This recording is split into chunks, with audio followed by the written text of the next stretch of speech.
আসসালামু আলাইকুম। Fair with Nair YouTube চ্যানেলের সকল শুভাকাঙ্ক্ষী সাবস্ক্রাইবার্স লিসনার্স সবাইকে জানাচ্ছি ঈদ মোবারক। প্রিয় লিসনার্স, আপনারা জানেন পবিত্র ঈদ উল আজহা উপলক্ষে আমরা বেশ কয়েকটা স্পেশাল এপিসোড করেছি। ইতিমধ্যে কিন্তু আমরা 2টা স্পেশাল এপিসোড করেছি, আপনারা আমাদের এপিসোডগুলো শুনেছেন। প্রথম এপিসোডটা ছিল এক তান্ত্রিকের জীবনে ঘটে যাওয়া বেশ কিছু ঘটনা এবং সে আসলে কেন তান্ত্রিক হয়েছে, কি কারণে, কি উদ্দেশ্য ছিল। আর এই এপিসোডে কিন্তু আমরা তান্ত্রিকের মুখ থেকে ঘটনাগুলো শুনেছি। আর দ্বিতীয় যে এপিসোডটা ছিল সেটা ছিল খুবই ছোট একটা এপিসোড। এরও একটা কারণ আছে, সেটা হলো ওই এপিসোডের ঘটনাটা ছিল কুরবানি ঈদের আগের রাত্রে ঘটে যাওয়া একটা ঘটনা। আর যেহেতু এটা কুরবানি ঈদ, এই কারণে কিন্তু ঘটনাটা অনেক ছোট হওয়া সত্ত্বেও আমরা একটা ঘটনা দিয়েই এই স্পেশাল এপিসোড করেছিলাম। আজকে ফেয়ার উইথ নায়ার ইউটিউব চ্যানেলের ঈদ স্পেশাল এপিসোড 3-এ আমরা 2টা ঘটনা শেয়ার করব। প্রথম ঘটনাটা আমাদের দিয়েছেন পাবনার রাধানগরের সাজ্জাদ নূর শোভন ভাই। শোভন ভাইয়ের বেশ কিছু ঘটনা কিন্তু আমাদের যে থার্সডে নাইট বৃহস্পতিবারের রাত এপিসোডগুলো আছে সেইখানে প্রচার হয়েছে, আপনারা চাইলে শুনে আসতে পারেন। প্রিয় লিসেনার্স, আজকে প্রথমে আমি এই শোভন ভাইয়ের ঘটনাটি শেয়ার করব। শোভন ভাই এই ঘটনাটি সংগ্রহ করেছে আনোয়ার হুজুরের কাছ থেকে। আনোয়ার হুজুর হলো একজন রাকি। আর উনি লিসেনার্স, আপনারা যারা রাকি কি এটা জানেন না, আমি আপনাদের বলি। রাকি হলো যারা জিন ভূত বা এই যে রোগীগুলো যারা থাকে, জিন ভূত দ্বারা আক্রান্ত হয়, তাদের যারা চিকিৎসা করে রুকাইয়ার মাধ্যমে, তাদেরকে বলা হয় রাকি। এই আনোয়ার হুজুরের অনেক ঘটনা আছে, শোভন ভাই আমাদের পরবর্তীতে দিবেন ইনশাল্লাহ। আর সেই ঘটনাগুলো কিন্তু আমরা এই চ্যানেলে প্রচার করব। এই ঘটনাটা হলো আজ থেকে প্রায় 5 বছর আগের ঘটনা। ঘটনাটা আসলে যার সাথে ঘটে উনি আনোয়ার হুজুরের পাড়ারই একটা লোক। সেই লোকের নাম ছিল শরীফ। আপনাদের সুবিধার্থে লিসেনার্স আমরা তাকে শরীফ ভাই বলে ডাকবো। তো শরীফ ভাই উনি পেশায়, ওনার পেশা ছিল অ্যাম্বুলেন্স চালানো, মানে উনি অ্যাম্বুলেন্সের ড্রাইভার ছিল। যেহেতু উনি অ্যাম্বুলেন্স চালাতো, আর এই কারণে কিন্তু ওনার সাথে মাঝে মাঝেই বেশ কিছু ছোটোখাটো ঘটনা ঘটত। আনোয়ার হুজুরের মতে এইবার মানে 5 বছর আগে যে ঘটনাটা ঘটে, এই ঘটনাটা একটু বেশি ভয়ানক ছিল। তো যাই হোক, শরীফ ভাই পাবনার আটঘরিয়ার কোনো এক লোককে নিয়ে ঢাকার কোনো একটা হসপিটালে যায়। তো তিনি যখন তাদের হসপিটালে নামিয়ে দেওয়ার পরে সে নতুন ভাড়া খুঁজতে থাকে। তো কিছু সময় যাওয়ার পর সে নাটোরের একটা ভাড়া পায়। শরীফ ভাই তাদের নাটোর নামিয়ে দিয়ে মান্নাননগর দিয়ে আটঘরিয়াতে ফিরবেন। শরীফ ভাই যে ভাড়াটা ঠিক করে, সেই ভাড়াটা ছিল একটা লাশের, মানে একটা লাশ নিয়ে তাকে ফিরতে হবে। হাসপাতালের কাগজ রেডি হয়ে লাশ বের হতে হতে রাত প্রায় 11টা বাজে। তারা 11টার দিকে রওনা দেয়। আর তখন লাশের সাথে আসলে কেউ আসতে চায় না। অনেক জোরাজোরির পরে লাশের ছোট ভাই তাদের সাথে আসতে চায়। আর বাকি যারা ছিল তারা কিন্তু তখন বাসে করে রওনা দেয়। তো তখন ঢাকা থেকে যমুনা আসা পর্যন্ত কোনো ধরনের সমস্যা হয় না। শরীফ ভাই যখন টোল দিয়ে ব্রিজের উপর দিয়ে গাড়ি চালাতে থাকে, তখন হঠাৎ করেই মনে হয় যে গাড়ির উপরে ধাপ করে একটা শব্দ করে কিছু একটা মনে হয় এসে বসলো। আর এই কারণে তখন গাড়িটা অনেক জোরে কেঁপে ওঠে। গাড়ি যখন কেঁপে ওঠে তখন শরীফ ভাইয়ের পাশে যে লোকটা বসেছিল, ওই লোকটা আসলে ঘুমিয়েছিল। আর শব্দ হওয়ার কারণে উনি হঠাৎ করে ঘুম থেকে উঠে যায়। তখন উনি বলে, শরীফ ভাই কি হলো? আসলে হয় কি লিসেনার্স, এই লোকটা লাশের সাথে যিনি ছিল উনি আসলে অনেক বেশি ভয় পায় যে কেন হঠাৎ করেই গাড়ি কেঁপে উঠলো আর কেনই বা এরকম হলো। এই সব বিষয় নিয়ে যেহেতু উনি লাশের সাথে বসা ছিল, এই কারণে উনি অনেক বেশি ভয় পায়। তো উনি শরীফ ভাইকে বলে যে আপনি কোনোভাবেই গাড়ি থামাবেন না, যা কিছু হয়ে যাক গাড়ি থামাবেন না, আপনি গাড়ি চালাতে থাকেন। শরীফ ভাই যখন বলে যে কেন, কি হয়েছে, কোনো সমস্যা, এটা যখন উনি বলে, মানে শরীফ ভাই যখন বলে, এরপরে ওই লোকটা শরীফ ভাইকে আবার ধমক দেয়। ধমক দিয়ে বলে যে আপনাকে গাড়ি চালাইতে বলছে, আপনি গাড়ি চালান, কোনো কথা বলবেন না। এইভাবে যখন শরীফ ভাইকে উনি বলে, শরীফ ভাই সে তার মতো করে গাড়ি চালাতে থাকে। ওনারা যখন নলকা ব্রিজের কাছে আসে, লিসেনার্স আপনারা যারা আমাকে সিরাজগঞ্জ থেকে শুনতেছেন তারা কিন্তু এই নলকা ব্রিজ এটা চিনতে পারবেন। নলকা ব্রিজের কাছে আসার পর মোটামুটি গাড়িটা একটু মনে হয় শান্ত হয়। তখন তারা যে জায়গায় ছিল আশেপাশে কিন্তু কোনো বাড়িঘর ছিল না। তারা আবার গাড়ি চালাতে থাকে। একটু পর মনে হয় গাড়ি আবার ঝাঁকি খায়। তখন লুকিং গ্লাস দিয়ে তারা দুজন দেখে যে গাড়ির পেছনের পাল্লা খোলা। তো তারা তো অবাক হয়, গাড়ির পেছনের পাল্লা আবার কিভাবে খুলে গেল। গাড়ির পাল্লা লাগানোর জন্য তারা দুজনেই গাড়ি থেকে নামে। নামার পর তারা তাদের মতো করে দোয়া দরুদ পড়তে থাকে। তারা কিন্তু অনেক বেশি ভয় পায়। ভয় পাওয়ার পরেও তারা গাড়ি থেকে নামে, যেহেতু নিজের লাশ, নিজের ভাইয়ের লাশ আছে, এই কারণে দুজনেই নামে গাড়ি থেকে। নামার পর তারা গাড়ির পাল্লা লাগিয়ে দেয়। তারা আবার গাড়ি চালাতে থাকে, শরীফ ভাই গাড়ি আবার চালাতে থাকে। তারা খেয়াল করে হঠাৎ করে গাড়ি আবার ভারী হয়ে যায়। আর এই যে লাশের পাশে যে লোকটা বসেছিল, লাশের ভাই যিনি, ওই লোকটা এমনভাবে ঘেমে যাইতে থাকে মনে হচ্ছে সে গোসল করেছে। সে অনেক ঘেমে যায়। দুজনেই তখন অনেক বেশি দোয়া দরুদ পড়তে থাকে। এইভাবে গাড়ি আস্তে আস্তে চলতে থাকে। তারা তখন হাটি কুমরুল গোল চত্বরে এক হোটেলের সামনে এসে থামায়। লিসেনার্স, এই হাটি কুমরুল এটা কিন্তু যারা সিরাজগঞ্জের লিসেনার আছেন ফেয়ার উইথ নায়ার ইউটিউব চ্যানেলের, তারা হাটি কুমরুল চিনে থাকবেন। তো তারা যখন হাটি কুমরুল এক হোটেলের সামনে এসে গাড়ি থামায়, অ্যাম্বুলেন্স থামায়, তখন তারা হোটেল থেকে রাতের খাবার খেয়ে নেয়। এই সময় কিন্তু তারা নাটোর রোড যে আছে সেখানে ঢুকে পড়ে গাড়ি নিয়ে। আর গাড়ি যেহেতু অনেক ভারী ছিল, এই কারণে গাড়ি মনে হচ্ছে আস্তে আস্তে চলতেছে। এইভাবে তারা গাড়ি চালাতে থাকে। আর সেই সাথে তারা কিন্তু দোয়া দরুদ পড়া থামায় না। গাড়ি তখন তারাস উপজেলার ভিতরে ঢুকে পড়ে। দুই পাশে ছিল চলন বিল। হঠাৎ করেই শরীফ ভাই খেয়াল করে রাস্তার পাশ থেকে তাদের গাড়ির সামনে বিশাল বড় একটা ষাঁড় গরু এসে দাঁড়ায়। তো তিনি অ্যাক্সিডেন্ট যেন না হয় এই কারণে গাড়ি ঘুরিয়ে জোরে একটা ব্রেক কষে। শরীফ ভাই যখন গাড়ি ব্রেক করে তখন তার পাশে থাকা লোকটি অবাক হয়ে জিজ্ঞেস করে, কি হলো শরীফ ভাই, গাড়ি থামালেন কেন? তখন শরীফ ভাই বলে, আমাদের গাড়ির সামনে যে বড় একটা ষাঁড় এসেছিল, আপনি কি সেটা খেয়াল করেন নাই? তখন সেই লোক বলে, কই, গাড়ির সামনে তো কিছু নাই। আসলে শরীফ ভাই তখন বুঝতে পারে যে তাদের সাথে যেটা হচ্ছে এটা অনেক বড় একটা বিপদ। তো শরীফ ভাই তখন গাড়ি চালাতে থাকে, কিন্তু মনে হচ্ছে গাড়ি আর চলছে না। তারা দুজন পরে এক মহা এক বিপদে। তারা দুজনেই তখন ফিল করে তাদের গাড়ি আবার হঠাৎ করে কেঁপে ওঠে। তারা তখন খেয়াল করে গাড়ির পাল্লা, লুকিং গ্লাসে তখন দেখে তাদের গাড়ির পাল্লা কে যেন খুলতেছে। শরীফ ভাই বলে, চলেন তো দেখি কি হচ্ছে পিছনে। সেই লোকটা তখন ভয় পেয়ে লিসেনার্স গাড়ি থেকে আর বের হতে চায় না। তো যেহেতু শরীফ ভাই দায়িত্ব নিয়েছে লাশ নিয়ে যাওয়ার, সে একাই তখন গাড়ির পেছনে যায়।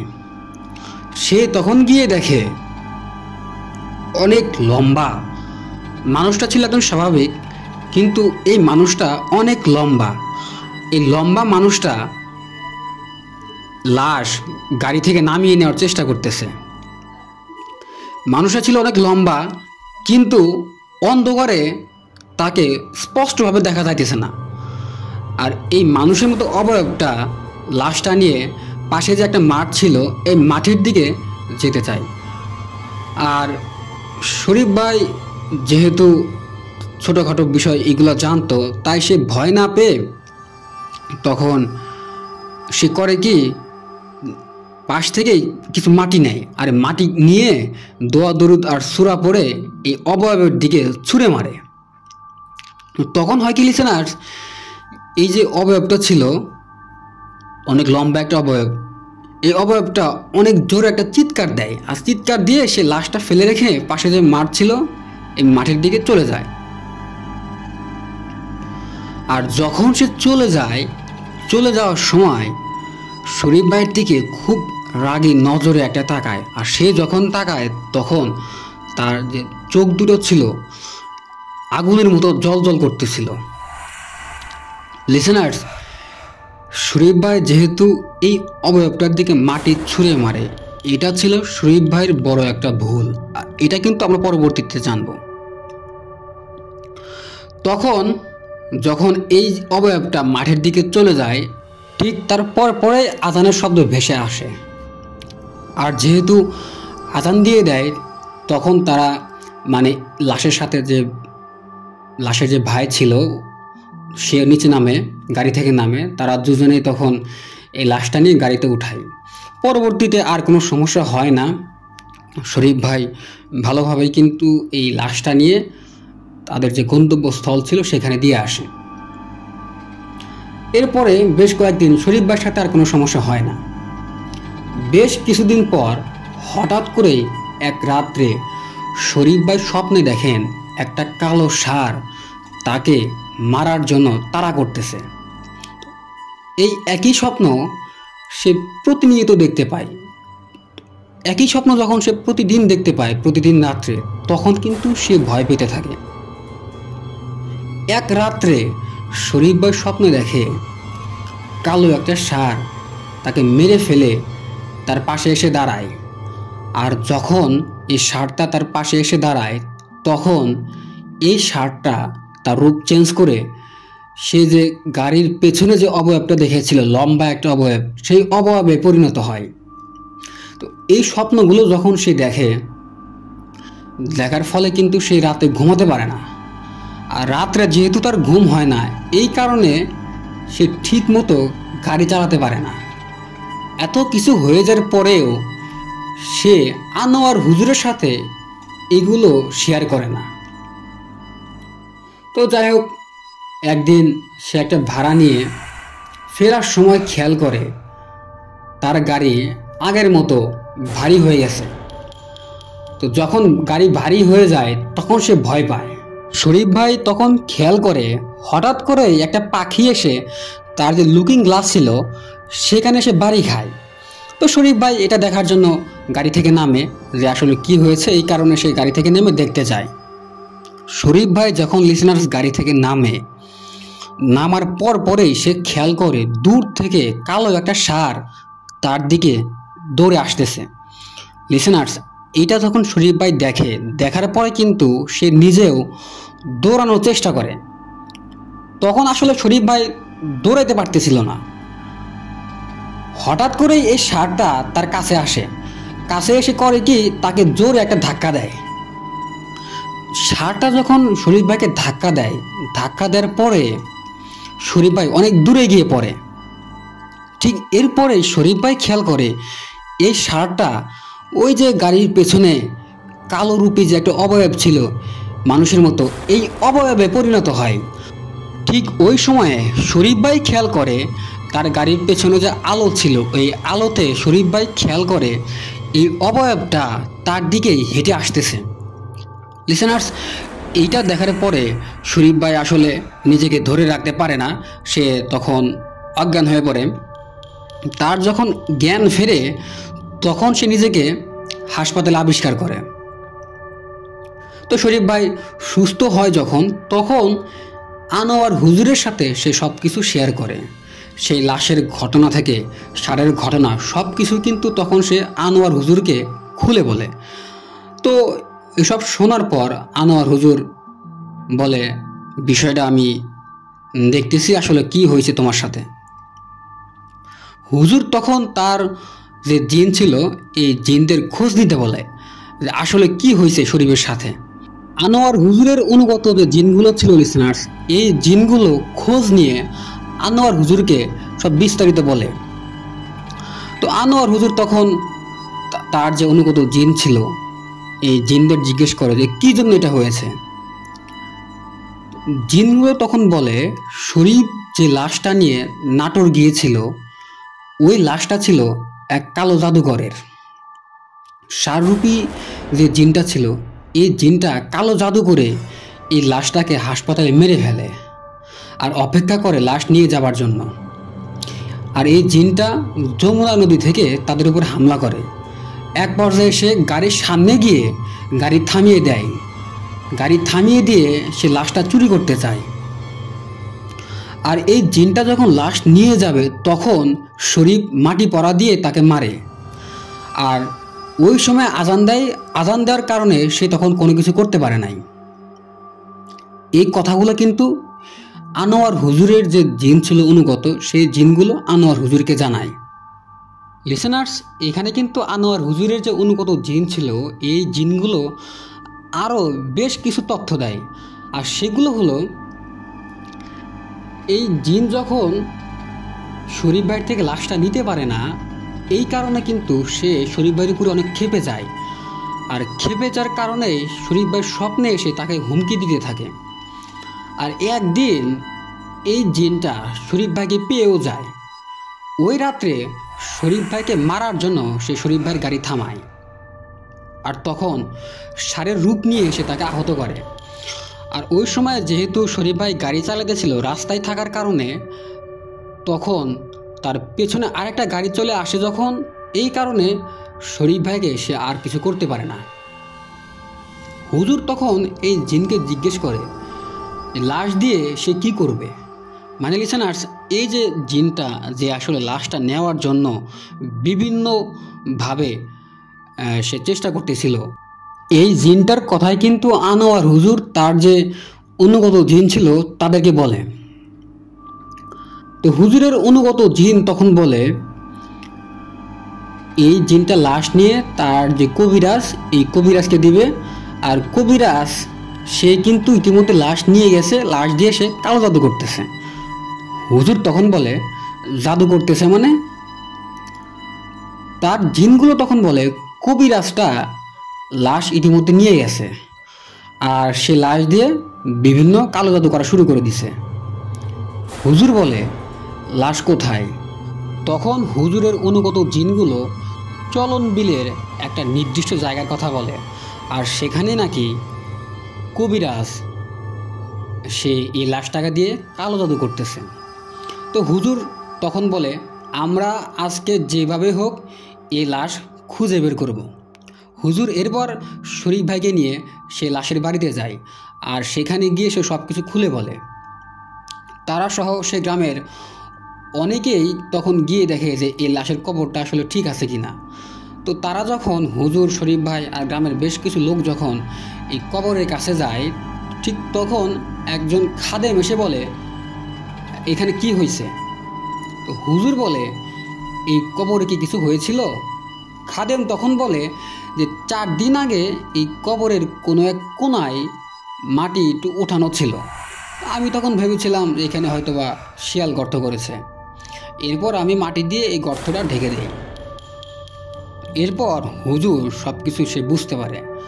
তখন সে খাদেমকে বলে যে আপনি কবরটা খুঁড়ে দেখুন সব ঠিক আছে কিনা। এই খাদেম যখন কবর খুঁড়ে তখন সে অবাক করা, উপস্থিত সবাই অবাক করা একটা বিষয় দেখতে পায়। আর সেটা হলো এই কবরে কোনো লাশ নাই। তো হুজুর এটা দেখার পর উপস্থিত যারা ছিল তখন সবাইকে চলে যেতে বলে। চলে যাওয়ার পর ওই দিনের মতো হুজুর চলে আসে। গভীর রাত্রে তখন তার যে অনুগত জিন ছিল এই জিনগুলোকে নিয়ে সে চলন বিলে যায়। নির্দিষ্ট একটা স্থানে গিয়ে সে দেখতে পায় একটা লোক একটা লাশ সামনে নিয়ে কি যেন করতেছে। তো হুজুর তখন গিয়ে আসলে বুঝতে পারে এই লোকটাই হলো সেই খারাপ কবিরাজ। হুজুর তখন কবিরাজকে চিনে ফেলে, আর চিনে ফেলার পর তখন সে কবিরাজকে বলে, আপনি এই চুরি করা লাশটা ফেরত দিন। কবিরাজ তখন বলে, আমি দেব না। হুজুর তখন বলে, আজকে আমি এখান থেকে লাশ না নিয়ে ফিরব না। কবিরাজ বলে, তুই পারলে নিয়ে যা। তো এই কথা বলার পরেই কবিরাজ কি যেন পড়তে থাকে, আর এরপরেই তখন মাটি কাঁপিয়ে একটা কালো ষাঁড় হুজুরের দিকে তেড়ে আসে। হুজুর তখন সরে যায়, একটু সরে যায়।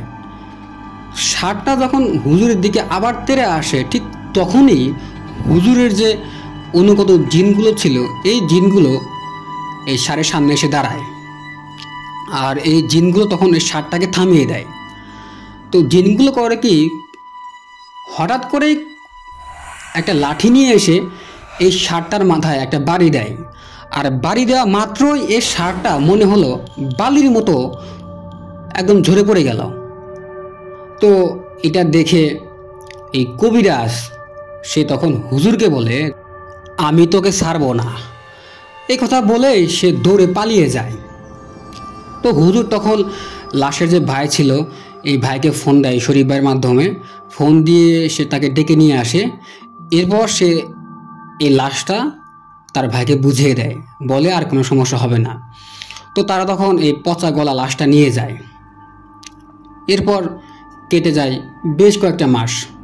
হুজুর তখন এই ঘটনাটা আসলে সে ভুলে যায়। হঠাৎ একদিন হুজুর তার যে অনুগত একটা জিন ছিল, তার নাম ছিল লিসেনার্স নানা জিন, এই জিনটাকে সে আর খুঁজে পায় না।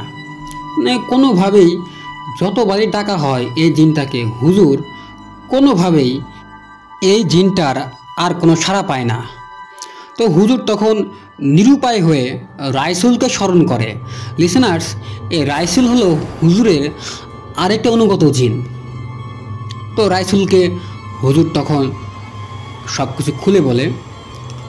রাইসুল তখন বলে, আমি আসলে দেখতেছি যে নানা জিনের সাথে আসলে কি হয়েছে। এই বলে সে চলে যায়। রাত্রে এই রাইসুল জিন এসে হুজুরকে বাইরে ডাক দিয়ে নিয়ে যায়, আর সে তখন বলে নানা জিনকে এই কবিরাজ ধরে নিয়ে গেছে। আর এই কবিরাজ সে এখন চট্টগ্রামের গহীন এক জঙ্গলে আছে, আর তার কাছেই এই নানা জিন আছে। তো এগুলো শোনার পর হুজুর তখন রাইসুল জিনকে বলে, চলেন তাহলে আমরা নানা জিনকে ছাড়িয়ে নিয়ে আসি। রাইসুল জিন তখন বলে, এখন যাওয়া যাবে না, তুমি 3 দিন রোজা রাখো, আর আমি তোমাকে এই আমলগুলো দিতেছি, এই আমলগুলো তুমি ঠিকঠাক মতো করো। তো এরপর রাইসুল জিন চলে যায়, আর হুজুর 3 দিন রোজা রাখে। তাকে যে আমলগুলো দিয়েছিল এই রাইসুল জিন, সেই আমলগুলো সে ঠিকঠাক মতো করে। রোজা আর আমলগুলো শেষ হওয়ার পর হুজুর এই রাইসুল জিনকে আবার স্মরণ করে। তো রাইসুল জিন আসে, একদিন রাত্রে আসে। সে তখন বলে, অমুক দিন নির্দিষ্ট একটা সময়ে আমরা চট্টগ্রামে যাব। তো যাই হোক, এরপর হুজুর এই শরীফ ভাইয়ের যে গাড়ি ছিল লিসেনার্স, এই গাড়ি নিয়ে তারা তখন চট্টগ্রামের উদ্দেশ্যে রওনা দেয়। আর হুজুরের সাথে যেহেতু রাইসুল জিন ছিল, এই কারণে হুজুরের কিন্তু খুব একটা সমস্যা হয় না। তো তারা তখন বিকেলে যে পাহাড়ে জঙ্গলে যেখানে নানা জিনকে রাখা হয়েছিল সেইখানে যায়। সেখানে তাদের যেতে যেতে কিন্তু লিসেনার্স রাত হয়ে যায়। আর দূর পাহাড়ে তারা গিয়েই তখন আগুন দেখতে পায়। রাইসুল তখন বলে, এই পাহাড়েই তারা আছে, কবিরাজ সহ তার যে অনুগত যে জিন, খারাপ জিন, তারা সবাই এই পাহাড়ে আছে। আর এটা হলো পাহাড়ি জিনদের এলাকা, সব পাহাড়ি জিন কিন্তু আমাদের আশেপাশে আছে। এই তথ্যগুলো কিন্তু রাইসুল জিনদের ছিল। রাইসুল জিন হুজুরকে দেয়। সেই আগুনের কাছে যখন তারা যায়, হুজুর আর রাইসুল জিন তারা যখন এই আগুনের কাছে যায়, তখনই তারা খেয়াল করে এই কবিরাজ হঠাৎ করে এসে বেরিয়ে আসে। হুজুরকে তখন এই কবিরাজ মারতে আসে। হুজুর তখন সরে গিয়ে দাঁড়ায়।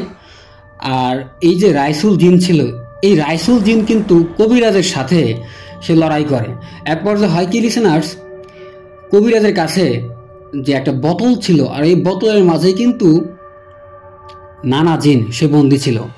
রাইসুল জিন তখন কবিরাজের কাছ থেকে এই বোতলটা নিয়ে আসে, আর এই বোতলটা সে হুজুরের কাছে দেয়। তো এরপর কবিরাজ, হুজুর আর রাইসুল জিন সহ বাকি যে পাহাড়ি জিন ছিল, এই জিনগুলোর ভিতরে কিন্তু বেশ একটা লড়াই হয়।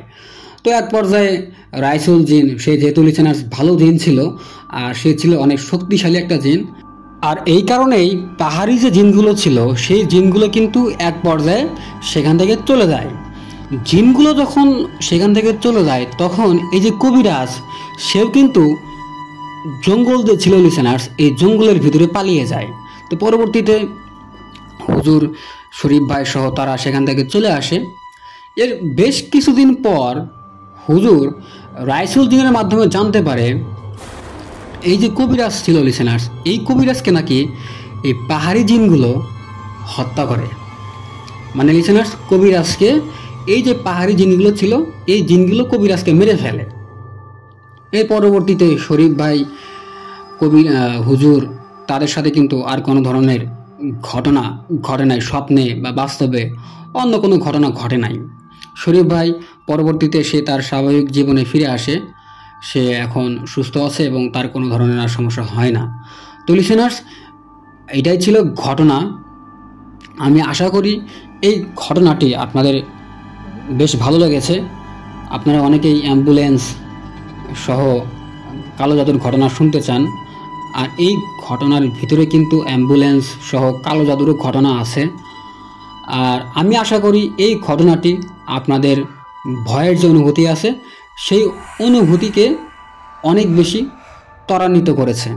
তো লিসেনার্স, চলুন আজকে ফেয়ার উইথ নায়ার ইউটিউব চ্যানেলের ঈদ স্পেশাল এপিসোড 3-এর আরও একটা সত্য ঘটনায় চলে যায়।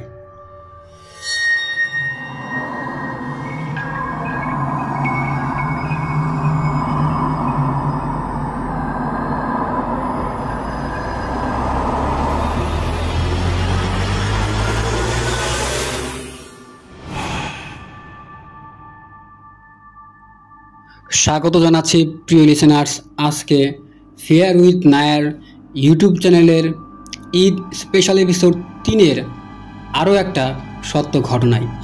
লিসেনার্স, আপনাদের কাছে আমার অনুরোধ থাকবে, আপনারা যখন আমাদের এই ঘটনাগুলো শুনবেন তখন অবশ্যই আমাদের এই ভিডিওতে একটা লাইক দিবেন এবং আপনাদের মন্তব্য কিন্তু এই কমেন্ট বক্সে জানাতে ভুলবেন না।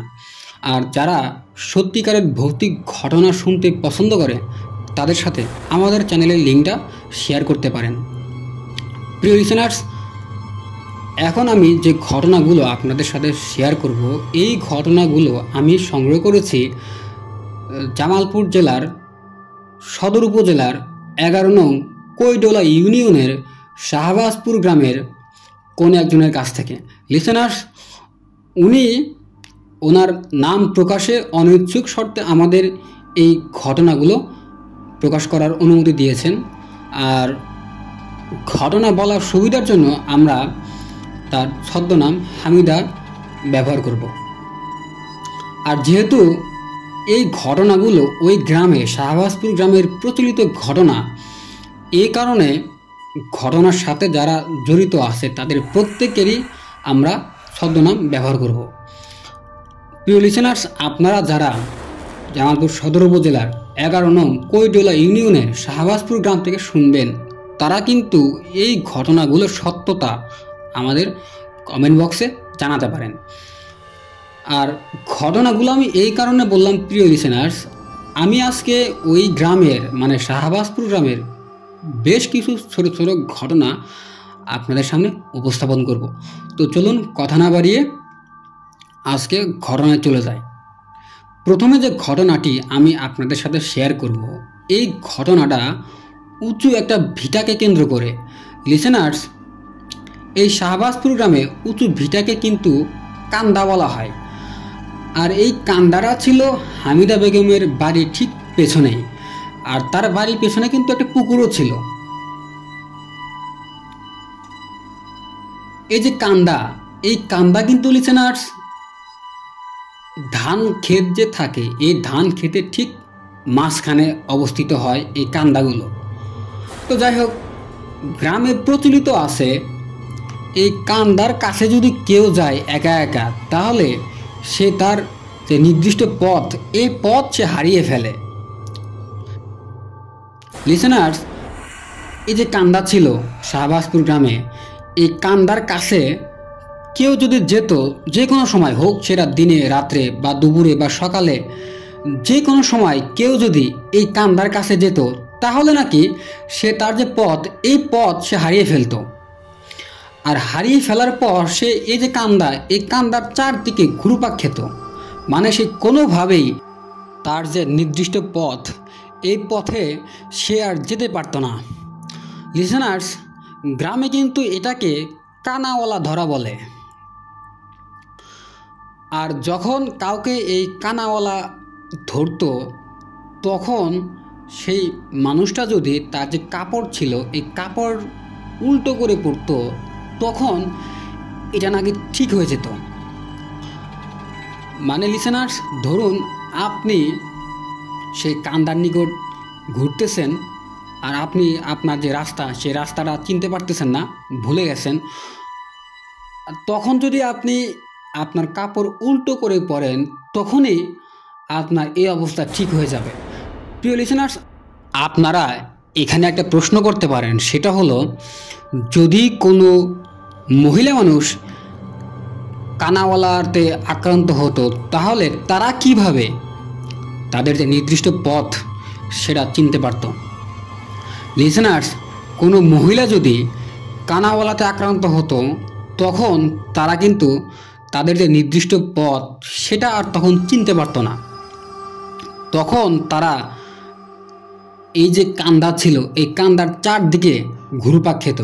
আর ঠিক ওই সময়ে যে মহিলাগুলো বাসায় যেত না, বা কোনো এক কারণে বাড়ির অন্য সব সদস্য তারা যদি এই মহিলাদের খুঁজে পেত না, তারা কিন্তু এইটাই ভাবতো যে হয়তোবা তাকে কানাওয়ালাতে ধরেছে। আর যখন তারা এই কান্দার নিকট আসতো, তখন তারা দেখতে পেত যে হ্যাঁ, এই মহিলা মানুষ কিন্তু এই কান্দার চারদিকে ঘুরপাক খাইতেছে। আর ঠিক ওই সময় যদি কোনো মানুষ এই মহিলাদের স্পর্শ করত, তখনই তারা তাদের যে সেন্স, এটা কিন্তু তারা ফিরে পেত। আর প্রিয় লিসেনার্স, এই যে কান্দা, এই কান্দার এই জায়গায় কিন্তু বিভিন্ন সময়, রাতের বিভিন্ন সময় কিন্তু এলাকাবাসী বিভিন্ন ভাসমান আগুনের কুণ্ডুলি তারা দেখতে পায়। আমাকে যিনি ঘটনাটা দিয়েছেন, সেও কিন্তু এই কান্দায় সে নিজে দেখেছে লিসেনার্স, বিভিন্ন সময় আগুনের বিভিন্ন কুণ্ডুলি এই কান্দার চারদিকে ঘুরপাক খায়। এইটা এখন পর্যন্ত জামালপুরের এই শাহবাজপুর গ্রামে প্রচলিত আছে, এবং এটা একটা সত্য ঘটনা। লিসেনার্স, এটা ছিল প্রথম ঘটনা শাহবাজপুর গ্রামের। এখন আমরা আরেকটা সত্য ঘটনায় যাব, ওই শাহবাজপুর গ্রামের।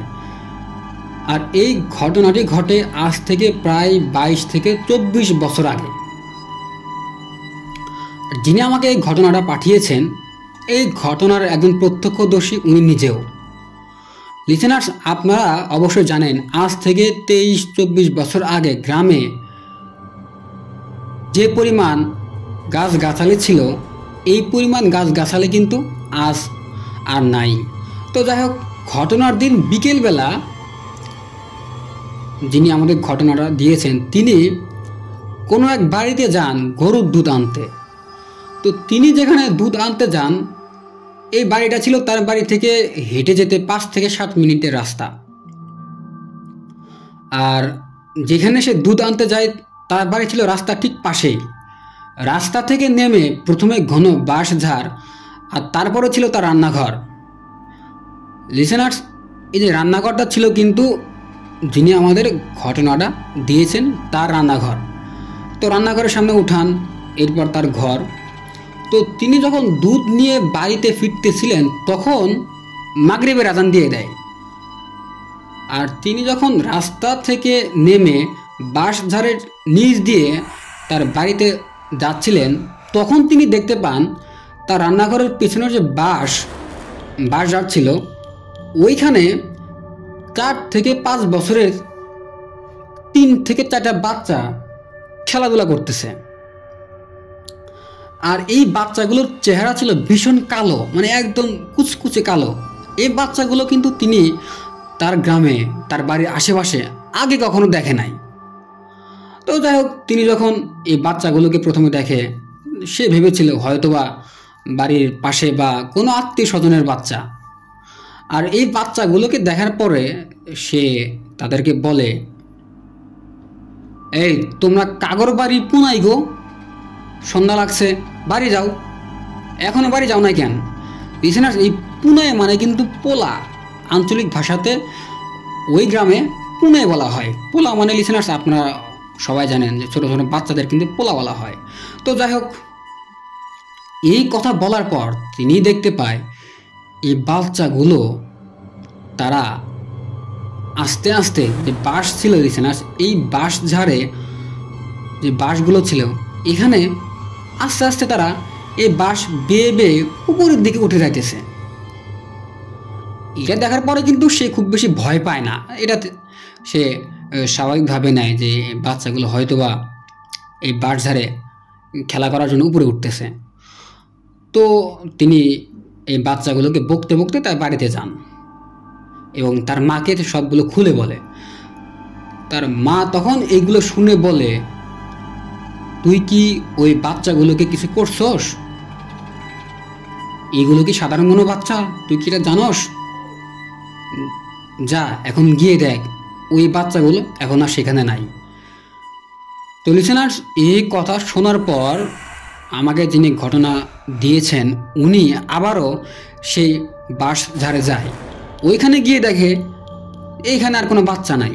তো তিনি তখন এক দৌড়ে তার বাসায় এসে পড়ে। প্রিয় লিসেনার্স, এটাই ছিল আরেকটা ঘটনা এই শাহবাজপুর গ্রামের। এটা সত্য একটা ঘটনা। আমি আশা করি এই ঘটনাগুলো আপনাদের বেশ ভালো লাগবে এবং ভালো লাগতেছে।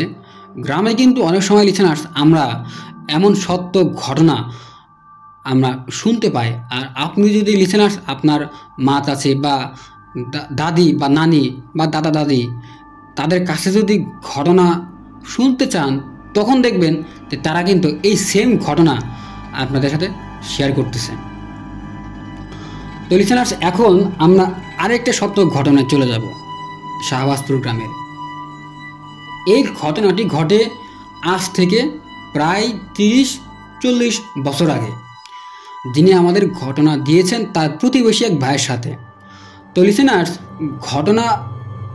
দ্বিতীয় যে ঘটনাটি আমি আপনাদের সাথে শেয়ার করেছিলাম, সেই ঘটনায় কিন্তু বলেছিলাম যিনি আমাদের এই ঘটনাগুলো দিয়েছেন তার বাড়ি কিন্তু ছিল গ্রামের যে প্রধান সড়ক বা রাস্তা, এই সড়কের পাশেই। আর আজ থেকে 30-40 বছর আগে গ্রামের পরিবেশ আর এখনকার যে গ্রামের পরিবেশ, তার মাঝে কিন্তু অনেক বড় একটা তফাৎ আছে লিসেনার্স। তখন কিন্তু গ্রামে অনেক বেশি গাছপালা ছিল, ঝোপঝাড় ছিল। আর এখন এইগুলো কিন্তু নাই, যদিও গাছপালা আছে কম। সে যাই হোক, যিনি আমাদের ঘটনা দিয়েছেন তার প্রতিবেশী যে ভাই ছিল, সেই ভাই বাঁশ দিয়ে বিভিন্ন জিনিসপত্র যেমন ঝুড়ি, খাঁচা এসব তৈরি করে সে তার যে জীবিকা নির্বাহ করত, মানে এটাই ছিল তার পেশা। তো ঘটনার দিন যিনি আমাদের ঘটনা পাঠিয়েছেন তার সেই প্রতিবেশী ভাই সে বাঁশ ঝাড়ে যায় কুঞ্চি কাটতে। লিসেনার্স, তিনি যে বাঁশ ঝাড়ে যায় ওইখানে কিন্তু অনেক বড় বড় শিমুল গাছ ছিল। আর শিমুল গাছ কিন্তু স্থানীয়ভাবে অনেক জায়গায় তুলার গাছ নামেও পরিচিত। আর এই শিমুল গাছ নিয়ে অনেক ঘটনা আছে। যিনি আমাদের ঘটনা পাঠিয়েছেন সে বলেছে এই ঘটনাগুলোও সে একটা সময় আমাদের দিবেন। তো যাই হোক, সেই ভাই সকালে খাবার খেয়ে 11টা থেকে 10টার মাঝে সে বাঁশ ঝাড়ে যায় কুঞ্চি কাটতে। তো রাস্তায় তিনি দেখতে পান একটা মা মুরগি প্রায় 30টা থেকে 40টা বা তারও বেশি ছোট ছোট বাচ্চা নিয়ে হাঁটতেছে। তো যেই না যিনি আমাদের ঘটনা দিয়েছেন তার ভাই সেই বাঁশঝাড়ের দিকে যায়। ঠিক ওই সময়ে সেই মুরগি বাচ্চাগুলো সহ সেই ভাইয়ের চারপাশে হাঁটতে থাকে। মানে কিছুতেই সেই বাঁশঝাড়ের দিকে এই মুরগি এবং তার বাচ্চাগুলো কোনোভাবেই তাকে এই বাঁশঝাড়ের দিকে যেতে দিতেছিল না। সেই সময় কিন্তু রাস্তায় কোনো মানুষজন ছিল না, কারণ বাড়ির যে মহিলা মানুষ ছিল তারা সবাই বাড়ির কাজে ব্যস্ত, আর যে পুরুষ যারা ছিল তারা সবাই যার যার জমিতে তখন কাজ করতে যায়। তো ওই ভাই কোনো মতে মুরগি তাড়িয়ে যখন বাঁশঝাড়ের নিচে যান, তখন তিনি দেখতে পান বাঁশঝাড়ের পাশেই যে শিমুল গাছ ছিল, এই শিমুল গাছের নিচে কালো একটা অবয়ব দাঁড়িয়ে আছে। এই ভাই তখন বিষয়টা পাত্তা না দিয়ে তখন তিনি একটা কুঞ্চি যখনই কাটতে যায়, তখনই সে খেয়াল করে এই যে কালো অবয়বটা, তার যে উচ্চতা প্রায় আকাশের সমান লম্বা হয়ে গেছে, মানে অনেক লম্বা লিসেনার্স। আর সেই ভাই তখন আরও খেয়াল করে এই যে কালো লম্বা অবয়বটা, এই অবয়বের পুরো দেহ জুড়ে মনে হচ্ছে শুধু চোখ আর চোখ। তো এইটা দেখার পরে তো এই ভাই অনেক জোরে একটা চিৎকার দেয়, এবং চিৎকার দিয়ে সে রাস্তার মাঝে জ্ঞান হারিয়ে পড়ে যায়। তো বাড়ির আশেপাশে যে মহিলা মানুষজন যারা ছিল তারা তার চিৎকার শুনে তার কাছে আসে এবং তাকে তার বাড়িতে নিয়ে যায়। তো তার যখন জ্ঞান ফেরার পরে সে সবাইকে এই ঘটনাগুলো খুলে বলে। লিসেনার্স, তখন গ্রামে যে বয়স্ক যে মহিলা ছিল উনি তাকে তখন বলে এইভাবে যে, যখন তুমি এটা দেখছো যে মুরগির বাচ্চাগুলো তোমাকে সামনে যাইতে দিতেছে না, তখন তোমার উচিত ছিল সেখানে না যাওয়া। তো পরবর্তীতে তার সাথে মানে এই ভাইয়ের সাথে আর কোনো ধরনের সমস্যা হয় না। তো এটাই ছিল একটা ঘটনা লিসেনার্স। এখন আমরা শাহবাজপুর গ্রামের আরও একটা সত্য ঘটনায় চলে যাব।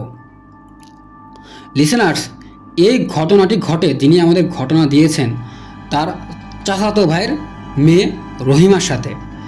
ঘটনাটি ঘটে আজ থেকে প্রায় 30-35 বছর আগে। তো রহিমের বাড়িতে ঘর ছিল 2টা। যে ঘরে রহিমা ও তার মা বাবা থাকতো সেটা ছিল উত্তর দক্ষিণ বরাবর, আর এই ঘরের পূর্ব পশ্চিম 2 দিকে ছিল দরজা। আরেকটা যে ঘর ছিল সেই ঘরে রহিমার দাদি থাকতো, সেই ঘরটা ছিল পূর্ব পশ্চিম বরাবর আর উত্তর দিকে দরজা ছিল। তো এই রহিমা দাদির সাথে থাকতো, আর দাদির সাথে থাকা সে খুব বেশি পছন্দ করত, আর দাদিও তাকে খুব বেশি ভালোবাসত। রহিমার ঘটনায় যাওয়ার আগে লিসেনার্স, তার দাদির সাথে ঘটা কিছু ঘটনা বলি। রহিমার দাদি আর তার রহিমার মায়ের সম্পর্ক খুব বেশি ভালো ছিল না, তাই রহিমার দাদি আলাদা রান্না করে খেত। তো রহিমার দাদি যখন কিছু রান্না করত, আর সেই রান্না করা খাবারগুলো যদি সে কোনো কারণে খাবার ঘরে রেখে যেত, তখন সে ফিরে এসে দেখত তার রান্না করা সেই খাবারগুলো কোনো মুরগি বা কোনো জন্তু যেভাবে ছড়িয়ে ছিটিয়ে খায় ঠিক সেইভাবে রাখা।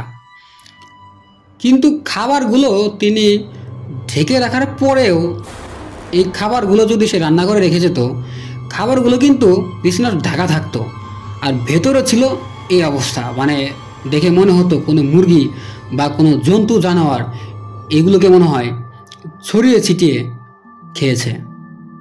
তো এক পর্যায়ে এমন হতো যে রহিমার দাদি যদি মাত্র চুলা থেকে খাবার নামিয়ে রাখে আর যদি একটু চোখের আড়াল হয়, তখনই এমন ঘটনা ঘটত।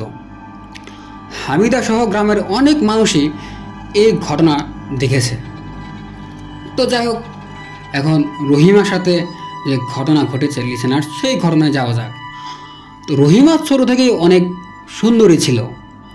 গ্রামের বাকি বাচ্চাদের সাথে সে সারাদিন তার পড়াশোনার পর বিভিন্ন খেলাধুলায় মেতে থাকতো। রহিমা যে স্কুলে পড়তো সেই স্কুলটা ছিল তাদের বাড়ি থেকে 10 মিনিটের পায়ে হাঁটা রাস্তা। স্কুলের দক্ষিণ দিকে রয়েছে বিশাল এক পুকুর, আর পুকুরের উত্তর পাশে বিশাল উঁচু উঁচু অনেকগুলো সুপারি গাছ আছে। তো একদিন স্কুলের টিফিন টাইমে যখন সব বাচ্চারা খেলতেছিল, তখন রহিমাও তার কিছু বান্ধবীর সাথে পুকুরের উত্তর পাশে যায় খেলতে। হঠাৎ করে তার বান্ধবী দেখে রহিমা তাদের সাথে আর নাই, নাই নাই কোথাও নাই। তাকে আর কোনো জায়গায় খুঁজে পাওয়া যাইতেছিল না। চারদিকে তখন শোরগোল পড়ে যায়। পরে স্কুলের শিক্ষক সহ এলাকাবাসী সবাই, আশেপাশের লোকজন সবাই দেখতে পান পুকুরের উত্তর পাশের সেই উঁচু যে সুপারি গাছগুলো ছিল লিসেনার্স, সেই সুপারি গাছের উপরে রহিমা খুব সুন্দর করে শুয়ে আছে। তো এটা দেখে তো এলাকাবাসী সহ উপস্থিত যারা ছিল সবাই অনেক বেশি অবাক হয় আর ভয়ও পায়। পরে লোকজন যখন এটা দেখার পর অনেক বেশি চিৎকার চেঁচামেচি করতে থাকে, তখন উপস্থিত সবাই অবাক করা একটা বিষয় দেখতে পায়।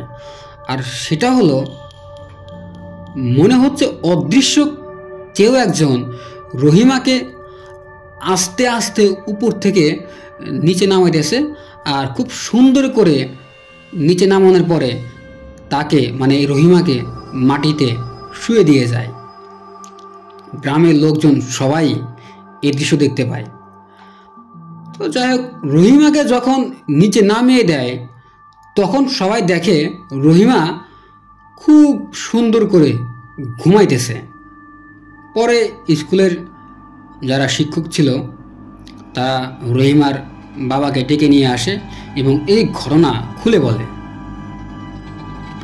এই ঘটনা যখন স্কুলের শিক্ষকরা রহিমার মা বাবাকে খুলে বলে, তারা তখন মানে এই শিক্ষকেরা রহিমার মা বাবাকে বলে তারা রহিমাকে এই স্কুলে পড়াতে পারবে না। কারণ লিসেনার, যদি কোনো বড় ধরনের দুর্ঘটনা ঘটে যায় স্কুলে থাকাকালীন, এরপর কিন্তু রহিমার বাবা মা স্কুলের শিক্ষকদের দোষারোপ করতে পারে। আর এই কারণে শিক্ষকেরা রহিমার মা বাবাকে বলে দেয় তারা আর রহিমাকে এই স্কুলে পড়াতে পারবে না।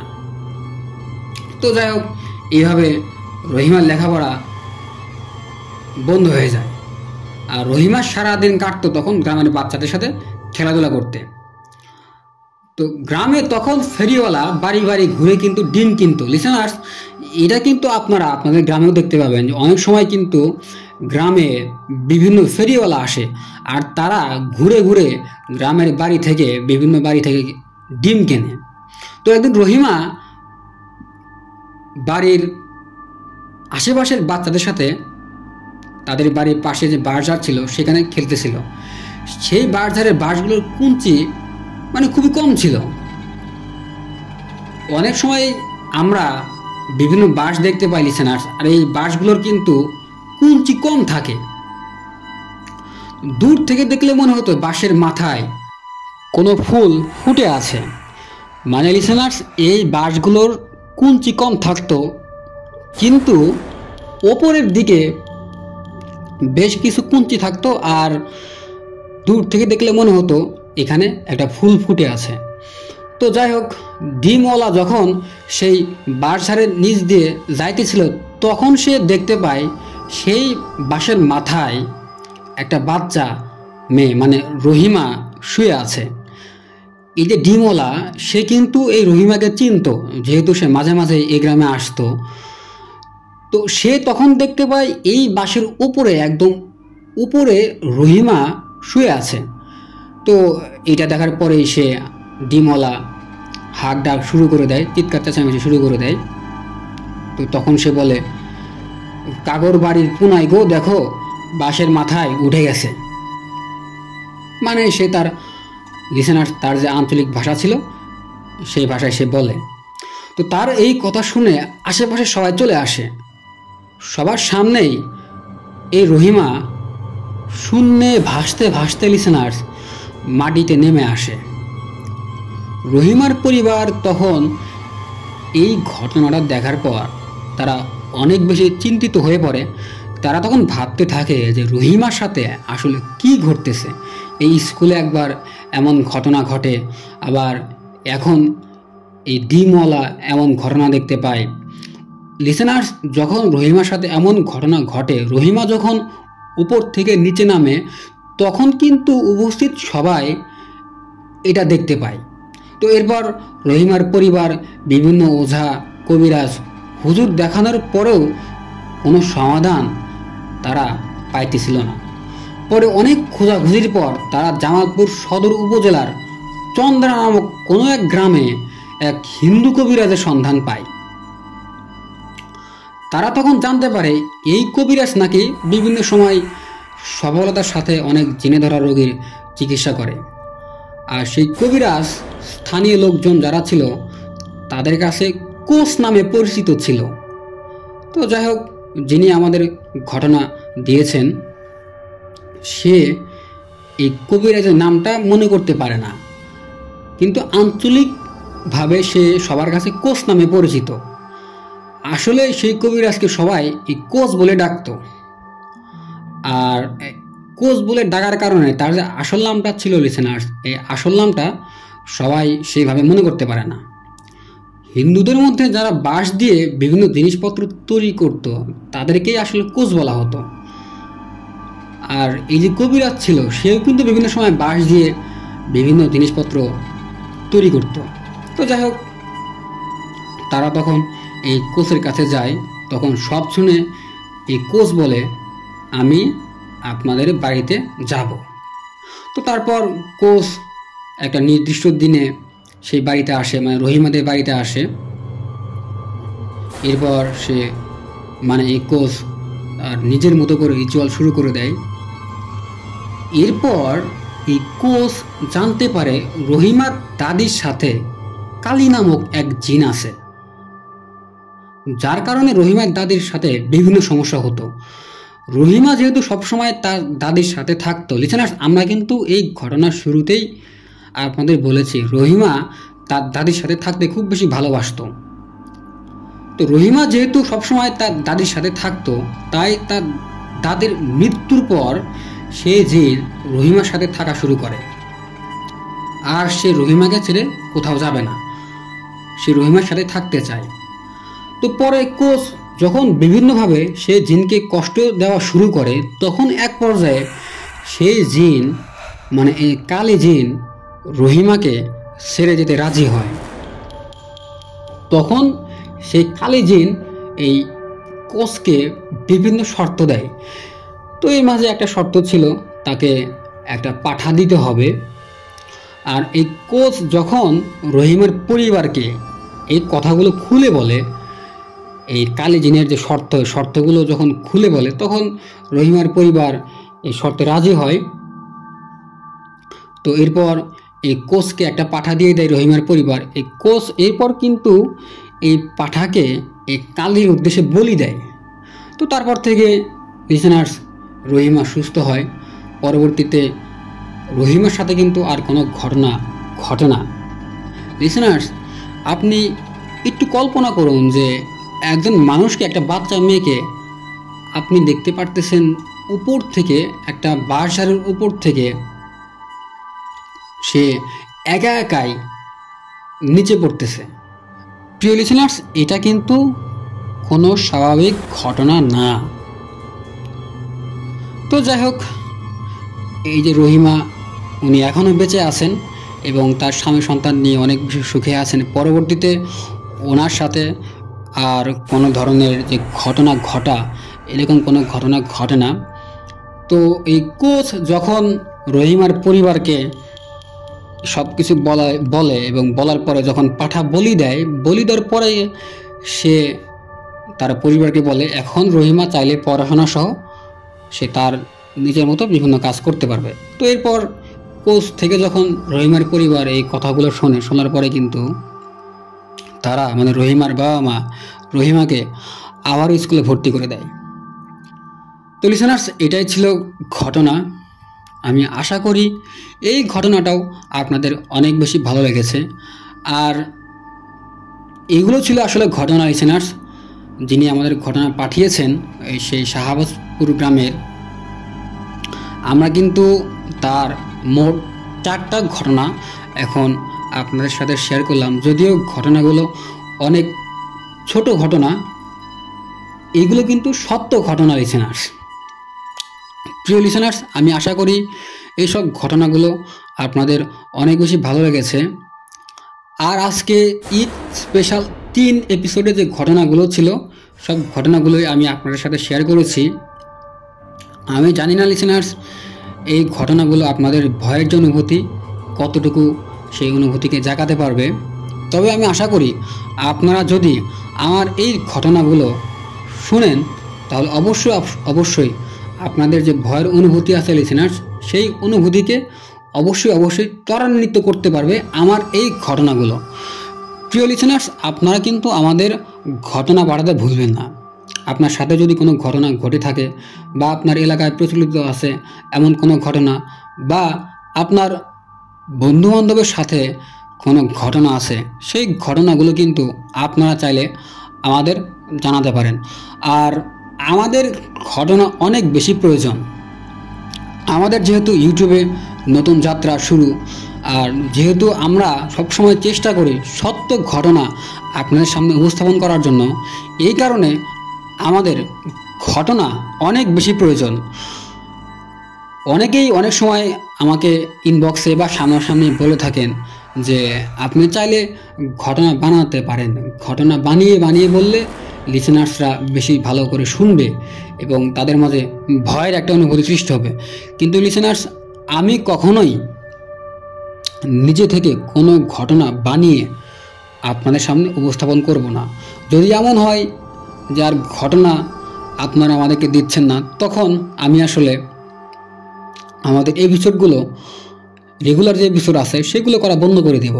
কিন্তু কখনোই আমি ঘটনা বানিয়ে আপনাদের সামনে উপস্থাপন করব না। আমি সব সময় চেষ্টা করি সত্য ঘটনা আপনাদের সামনে উপস্থাপন করার জন্য। এখন ধরেন আপনি আমাকে একটা ঘটনা দিয়েছেন, এখন আমি সেই ঘটনা যেখানে ঘটেছে সেখানে গিয়ে ঘটনা আসলে সত্য কিনা এটা কিন্তু পরীক্ষা করা আমার জন্য একদম অসম্ভব। যদি আমার এলাকা বা আমার কাছে সেই স্থানটা হয়, তখন আমি চাইলে সেখানে গিয়ে এই ঘটনার সত্যতা আমি যাচাই করতে পারবো। আমরা লিসেনার্স আপনাদের বিশ্বাস করি এবং এই বিশ্বাস করার কারণেই যখন আপনি আমাদের ঘটনা দিবেন, সেই বিশ্বাস থেকে কিন্তু আমরা ভাবি এটা সত্য ঘটনা। আর এই কারণেই এই ঘটনাগুলো আমরা আমাদের চ্যানেলে প্রচার করি। তো যাই হোক লিসেনার্স, আপনারা আমাদের ঘটনা পাঠাতে পারবেন আমাদের ইমেলে। আমাদের ইমেল ঠিকানাটা হলো fearwithnayar@gmail.com। আপনি চাইলে আপনার জানা এই ঘটনাগুলো আমাদের হোয়াটসঅ্যাপ করতে পারবেন। আর আমাদের হোয়াটসঅ্যাপ নাম্বারটা হলো 01700922759। এরপরেও যদি আরও সহজ কোনো উপায়ে আপনি আমাদের ঘটনা পাঠাতে চান, তাহলে এই ভিডিও ডেসক্রিপশনে আমাদের ফেসবুক অ্যাকাউন্টের লিঙ্ক আছে লিসেনার্স। আর আপনি সেই লিঙ্কে গিয়ে মেসেঞ্জারে আমাদের অডিও কল, ভয়েস ক্লিপ অথবা টেক্সটের মাধ্যমেও আপনার জানা এই ঘটনাগুলো আমাদের পাঠিয়ে দিতে পারেন। তো লিসেনার্স, আজকে ফেয়ার উইথ নায়ার ইউটিউব চ্যানেলের ঈদ স্পেশাল এপিসোড 3 এই পর্যন্তই। সকলেই ভালো থাকবেন, সুস্থ থাকবেন। আর যারা আসলে সত্যিকারের ভৌতিক ঘটনা শুনতে পছন্দ করে প্রিয় লিসেনার্স, তাদের সাথে আপনাদের কাছে অনুরোধ থাকবে অবশ্যই আমাদের এই ইউটিউব চ্যানেলের লিঙ্কটা শেয়ার করবেন। আর আপনারা কিন্তু এই ভিডিওতে লাইক করতে ভুলবেন না। লাইক করলে হবে কি লিসেনার্স, ইউটিউব যে অ্যালগোরিদম আছে সেই অ্যালগোরিদম বুঝতে পারবে এই ঘটনাগুলো আপনারা শুনতেছেন এবং তারা এই ভিডিওগুলো কিন্তু যারা সত্যিকারের ভৌতিক ঘটনা শুনতে পছন্দ করে তাদের সামনে নিয়ে যাবে। তো আজ এই পর্যন্তই। পরবর্তীতে ইনশাআল্লাহ অন্য একটি এপিসোডে আপনাদের সাথে আবারও দেখা হবে। সেই পর্যন্ত সকলেই ভালো থাকবেন, সুস্থ থাকবেন, নিজের খেয়াল রাখবেন। আসসালামু আলাইকুম, আল্লাহ হাফেজ।